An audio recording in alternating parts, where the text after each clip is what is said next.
Dear students, we started the discussion of the poem My Love is Like a Red, Red Rose written by Robert Burns. And in our discussion, we just started to discuss the first lines of the poem. We saw that the poet is comparing his love feelings with many other natural and beautiful things. So in the first lines of the poem, he compares his love with red, red rose.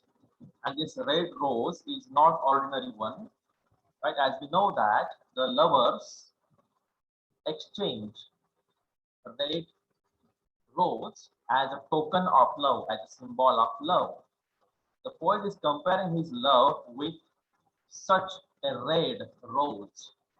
This red rose is very fresh, very beautiful, very attractive, and this is sprung in the month of June. Right?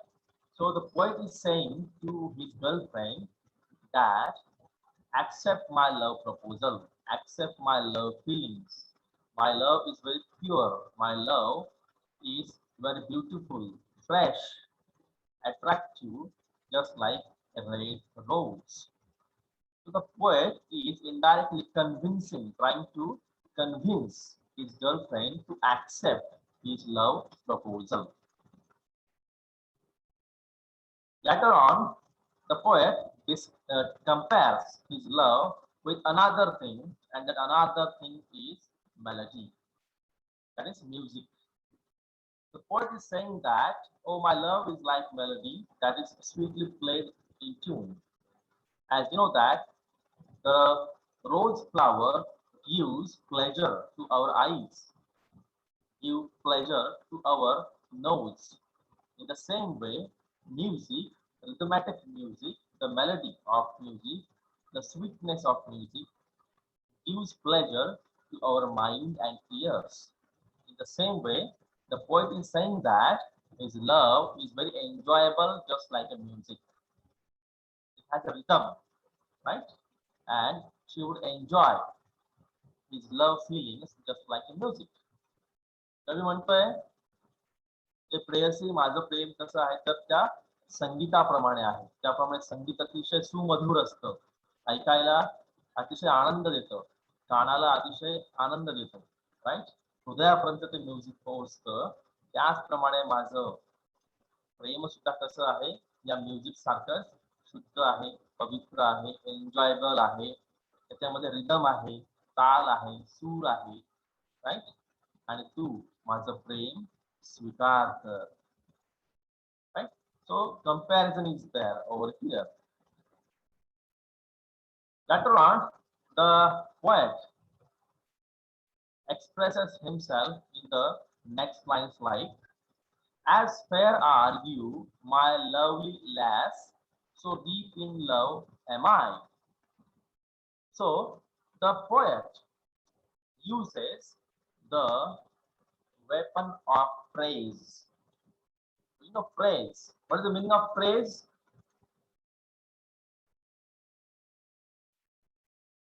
The poet is praising his girlfriend. What is praise? Praise. Yes? प्रार्थना. No. Praise. Praise. Praise म्हणजे काय? Yes? कौतुक करणे. कसलं कौतुक करतोय तो? आपण थोडक्यात आपल्या भाषेमध्ये मस्का मारणे म्हणतो किंवा स्तुती करणे म्हणतो. कवी त्याच्या गर्लफ्रेंडच्या सौंदर्याची स्तुती करतो आहे. Right? As fair are you. Fair, दिसायला खूप सुंदर आहेस, ब्युटिफुल आहेस, फेअर आहेस. Fair means what? Fair, fair and lovely, right? Fair म्हणजे काय? गोरा वर्ण, गोरा रंग म्हणूया आपण. दिसायला तू अतिशय सुंदर आहेस. As fair are you, my lovely lass. Here this word lass is used for his girlfriend. तू अतिशय सुंदर आहेस प्रिये, So deep in love am I. Deep. What is the meaning of deep? Yes, any guess?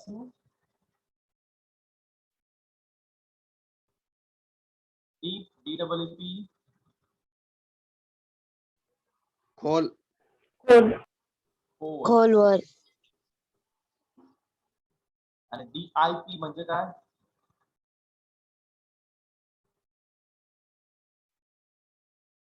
DIP. Pronunciation same आहे. Deep, DIP and DEEP. DEEP चा अर्थ बरोबर सांगितला. खोल, खोलवर. पण DIP काय?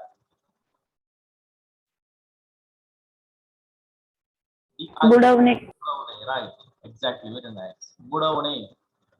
टी टी म्हणतात. टी बॅग असतो बघा. राईट. Tea bag. टी म्हणजे काय? बुडवणे. राईट. सो DEEP डीप म्हणजे खोलवर. ते तू किती सुंदर आहेस दिसायला. राईट. लवली लॅस म्हणजे अतिशय सुंदर स्त्री आहेस तू. Beautiful lady. आणि मी तुझ्या प्रेमामध्ये अतिशय डीप काय? I love you from the bottom of my heart. I love you from the bottom of my heart. I love you sincerely. Right? So trust me and accept my love proposal. So the poet, on one hand, compares his love with flower, that is a red rose, then compares his love with a sweet music, and then he tries to convince by using praise. So he praises the lady that you are looking so beautiful and I am in deep love with you. I love you from the bottom of my heart. माझ्यावर संशय घेऊ नको, विश्वास ठेव, माझ्या प्रेमाचा तू स्वीकार कर. And I will love you still, my dear, till all the seas go dry. See what the poet is saying. Now, the poet is offering many promises. Offering many promises. वादा करतोय काहीतरी, वचन देतोय तो, शपथ घेतो आहे. काय शपथ घेतो आहे कवी? काय बोलण्याचा प्रयत्न करतोय, कसं पटवून देण्याचा प्रयत्न करतोय की त्याच्या प्रेमाच्या भावना किती चांगल्या आहे, किती शुद्ध आहे, किती मनापासून प्रेम करतोय तो. राईट. बघा इथे अतिशयोक्ती अलंकार आपल्याला दिसतो. हायपरबोली. राईट. पण हायपरबोली तुला 1000 वेळा सांगितलं आहे. अतिशयोक्ती जे होणं शक्य नाही पण आपण ते बोलतो. 1760 वेळा तुला सांगितलं आहे. तुझ्यासारखे हजारो आलो तरी सुद्धा मी असं करेन. राईट. साक्षात परमेश्वर जरी आला माझ्या समोर तरी तुम्हाला थांबवू शकत नाही. अशा पद्धतीची वाक्य. राईट. तुझ्यासाठी 56 पाहिली. ओके. आपण मोजत नाही 1 2 3 4 किती पाहिल्यात आपण बोलतो. राईट. म्हणजे काय? अतिशयोक्ती आपण फेकतो थोडक्यात. बडवून चढवून सांगतो. So this is called an exaggeration. Exaggerate. तुझ्यासाठी 56 पाहिले मग आपण असं म्हणतो का 56 पाहिले का 54 पाहिले का 58 पाहिले? नाही. त्यातला भावार्थ काय आहे? तुझ्यासाठी मी खूप पाहिले आहे अशा पद्धतीने. तो इथे सुद्धा तसंच आहे. The poet uses the figures of speech that is hyperbole over here. आणि माझं प्रेम कसं आहे तुला मी सांगतो, ऐक ग माझं, अशा पद्धतीने. तो काय आता काय बोलतो आहे? C. And I will love you still. Still. What's the meaning of still? STILL, please.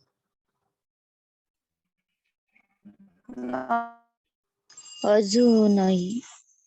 Yes. अजूनपर्यंत. STEEL काय आहे मग? चोरणे. STEAL आहे. STEAL म्हणजे चोरणे. STEEL steel.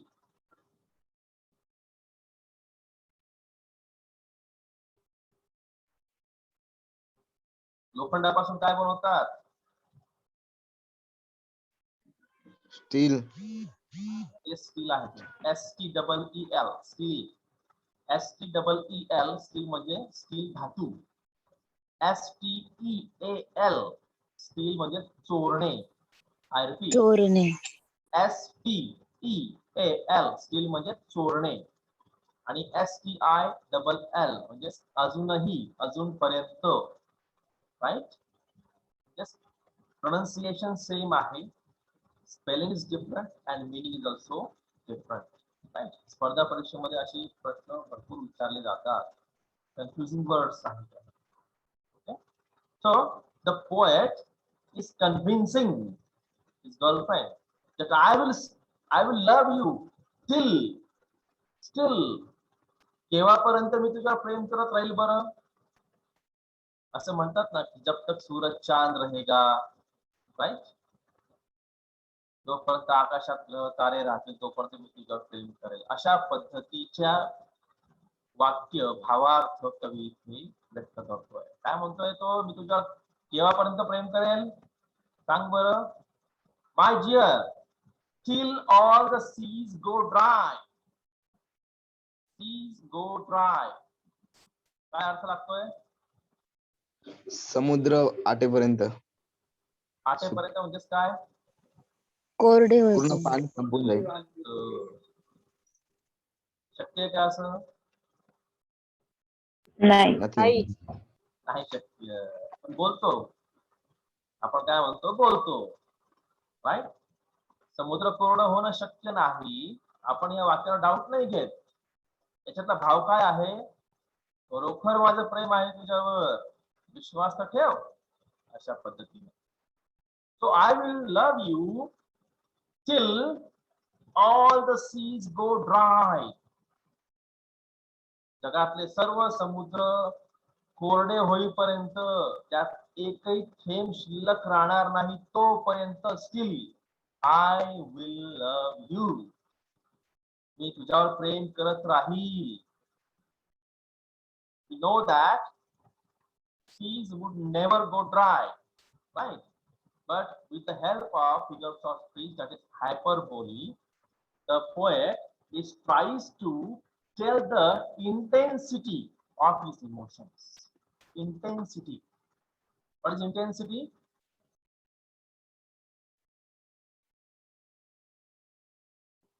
Intensity म्हणजेच काय? इंटेन्सिटी म्हणजे काय? ती तळमळ, भावनांची तळमळ तो तिला सांगतो आहे. आणि म्हणतोय की समुद्र सुकेपर्यंत, आटेपर्यंत, कोरडे होईपर्यंत मी तुझ्यावर प्रेम करत राहील. माझा स्वीकार कर. अशा पद्धतीने. Right. Let's go towards the next lines. Till all the seas go dry, my dear, and the rocks melt with the sun. Another example of hyperbole. पुन्हा कवी मोठ्या मोठ्या गोष्टी करतोय, मोठमोठ्या गोष्टी फेकतोय. तो खोटा बोलतोय असं आपण म्हणू शकत नाही. राईट. तो त्याची तुलना, प्रेमाची तुलना अतिशय भव्य दिव्य गोष्टींशी करतो आहे. पहिली भव्य दिव्य गोष्ट म्हणजेच काय? समुद्र सुकेपर्यंत मी तुझ्यावर प्रेम करत राहील. माझं वचन आहे तुला. It's my promise. राईट. हे झालं पहिलं उदाहरण. तर दुसरं उदाहरण काय म्हणतोय? हा प्रेम होईल. And the rocks melt with the sun. What is melt? What is the meaning of melt? MELT. वितळणे. Yes. वितळणे. आईस्क्रीम मेल्ट होते. बरोबर आहे. वितळणे. Nice. Rocks. Rock means खडक. खडक, मोठा दगड. खडक. छोटे दगड नाही, खडक किंवा मोठा दगड. मेल्ट विथ द सन. दगड वितळणे, सन. काय अर्थ लागू शकतो बरं? Yes yes please. सूर्यामुळे खडक वितळतील. सूर्यामुळे खडक वितळतील. त्याचा आणि प्रेमाचा काय संबंध मग? यस, खडक म्हणजे सूर्यामुळे खडक काय वितळणार नाही तोपर्यंत त्याचं प्रेम राहील. Very nice. लाईन्स अतिशय सिंपल आहेत, वर्ड्स अतिशय सिंपल आहेत कवितेचे, राईट. आपण easily we can easily guess the meaning. Okay, काय म्हणतोय सुरुवातीला? अगं पूर्ण समुद्र वितळून जाईल तरी सुद्धा माझं प्रेम आटणार नाही, तोपर्यंत मी तुझ्या प्रेम करत राहील. राईट. एक उदाहरण. पुढे काय म्हणतो तो अजून? अगं माझं प्रेम असं आहे, लक्षात घे तू, सूर्याच्या उष्णतेमुळे खडक वितळतील तोपर्यंत मी तुझ्यावर प्रेम करत राहील. As you know that it is not possible in real life. The rocks never melt with the heat of the sun. सूर्याच्या उष्णतेमुळे दगड किंवा खडक कधीही वितळत नाही, राईट. पण यदा कदाचित जर असं झालं तोपर्यंत सुद्धा मी तुझ्यावर प्रेम करत राहील, मी तुला जीव लावत राहील. बडी बडी बातें कर रहा है, बरोबर आहे. त्या गोष्टी तो बोलतोय. हेतू एकच आहे, to prove his love feelings, how he loves her sincerely and passionately. Passionately means from the bottom of his heart. प्रेम अतिशय नितळ आहे, निर्मळ आहे, राईट, स्ट्रॉंग आहे आणि टिकाऊ सुद्धा आहे, टिकणारं आहे, शेवटपर्यंत टिकणारं आहे. त्यामुळे ते प्रेयसी, माझा विश्वास कर, माझ्या प्रेमावर भरोसा ठेव and accept my love proposal. पण ती प्रेयसी एकही शब्द उच्चारत नाही. शी keeps mum. She just listens all these statements or comparisons of the poet silently. ती काय करते आहे? तेवढीला जे बोलायचं आहे सर्व ती अतिशय शांतपणे ऐकून घेत आहे. एकही शब्द ती बोलत नाही. No response is given to the poet till the last word of the poem. शेवटच्या शब्दापर्यंत, कवितेच्या शेवटच्या शब्दापर्यंत ही प्रेयसी काहीच उत्तर देत नाही. So we don't know whether she has accepted the proposal or not, right? So that's a secret and we are curious to know this. आपण काय करतोय? आपल्याला उत्सुकता लागते की आता ऍक्सेप्ट करेल, नंतर ऍक्सेप्ट करेल, पण कवी काय करतो आहे? जोपर्यंत ऍक्सेप्ट करत नाही, till then he continues to convince her. तो तिला पटवून देण्याचा प्रयत्न करतच आहे, राईट. अगं समुद्र आटेपर्यंत प्रेम करेल मी तुझ्यावर, वादा आहे माझा, माझं वचन आहे तुला, सोडणार नाही, तोडणार नाही, विसरणार नाही, राईट. सूर्याच्या उष्णतेने खडक वितळून जातील, राईट, मेल्ट होतील, तरी सुद्धा त्या क्षणापर्यंत मी तुझ्यावर प्रेम करत राहील. Trust me. See the next lines. Oh, I will love you still, my dear, while the sands of life shall run. Next hyperbole, next statement, next promise by the poet. तर पुढचं वचन काय देतो आहे तो? पुढचं वाक्य काय म्हणतोय तो?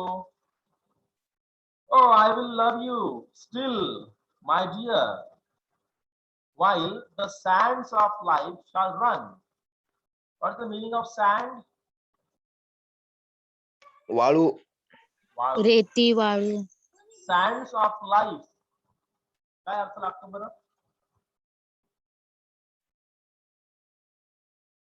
शरीराची माती होईपर्यंत. शरीराची माती होईपर्यंत. माती होईपर्यंत. जुन्या काळातल्या घड्याळी पाहिल्या का बरं? त्यात वाळू भरलेली असायची बारीक, कशी काचेची असायची बघा. हो हो. त्रिकोणी Yes, sir. असायचे एकमेकांचे विरुद्ध. पाहिले का तुम्ही टेलिव्हिजनवर? ती वाळू हळूहळू वरून खाली पडते, सरकते खाली, त्याच्यानुसार ते वेळ हो लागते. पाहिजे का? काय वाळवंटातल्या तिची बारीक वाळू असते, राईट. काचेची बनलेली असते ती त्याच्या त्रिकोणी दोन दोन हो पाठमोरी असतात विरुद्ध दिशेने, आणि ती वाळू वरून खाली पडते, आणि वरच्या त्रिकोणाची वाळू संपली की ती त्याच्या उलटी करतात पुन्हा, राईट. म्हणजे भरलेला भाग पुन्हा हळूहळू खाली व्हायला लागतो, राईट. अशा प्रकारची ती घड्याळ जुन्या काळात, right. That is called stand off life, right. शाल रन. इथं रनचा अर्थ पळणे असं नाहीये, इथं रनचा अर्थ आहे संपणे, एंड. एंड म्हणजेच काय? while the sand of life shall run म्हणजेच काय? यस. आताच कोणतरी बोललं की शरीराची माती म्हणजेच काय? मरेपर्यंत. मरेपर्यंत. टिल द लास्ट ब्रेथ, शेवटच्या श्वासापर्यंत, मरेपर्यंत, जब तक इस शरीर में जान है तब तक. बघा किती तळमळ आहे त्याच्या मनामध्ये तिच्याबद्दल. अगं शेवटच्या श्वासापर्यंत मी तुझाच आहे, तुझ्यावरच प्रेम करत राहणार आहे, राईट. अशा प्रकारचे मोठ्या मोठ्या गोष्टी तो करतो आहे. माझं प्रेम आहे, स्वीकार कर, राईट. मी तुला कधीही विसरणार नाही, तुझ्यावर शेवटच्या श्वासापर्यंत प्रेम करत राहील. So I will love you till the last moment of my life. I will love you till the last breath of my life, like that. So the poet is doing his best to convince her. त्याच्या पद्धतीने अतिशय चांगल्या चांगल्या गोष्टी बोलतो आहे, convince करण्याचा प्रयत्न करतो आहे. It can be said that the poem is nothing but a best example of the game of words.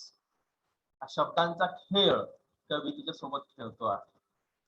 हेतू एकच आहे की हिने माझं प्रेम स्वीकार करावं, right? So we have came to the half portion of the poem, right? So from the first word to the half, or that's the middle of the poem, the poet is, yes, trying desperately or passionately that he loves her very much. She must accept his proposal. See the next lines. And fare you well, my only love, and fare you well a while. I fare you well, my only love. See, only means you are my only love. I don't have any relationship with other lady. You are the single lady in my life. माझं कोणत्या दुसऱ्या स्त्री सोबत कोणतेही संबंध नाही. माझ्या आयुष्यामध्ये एकमेव स्त्री असेल तर ती फक्त फक्त तू आहेस. Only love. And fair you well A while. Fair म्हणजे चांगल्या पद्धतीने वागणे, राईट. तू माझ्याशी चांगल्या पद्धतीने वागशील, मी सुद्धा तुझ्याशी चांगल्या पद्धतीने वागणार. थोडक्यात I would love you and you should love me in return. आपण एकमेकांवर प्रेम केलं पाहिजे, आणि प्रेमानेच काय होईल, आपलं आयुष्य हे परिपूर्ण होईल. So the poet in each line, in each word, right, expressing his love, love and love. कवितेतला प्रत्येक शब्दामध्ये प्रेम भरलेलं आहे, अतोनात, अनलिमिटेड लव. किती वेळा झालेला आहे तो तिच्यासाठी हे आपला यावरून दिसतंय, right. So in the middle of the poem, let's stop over here, and in our remaining part we would see the remaining and last lines of the present poem, Red Red Rose.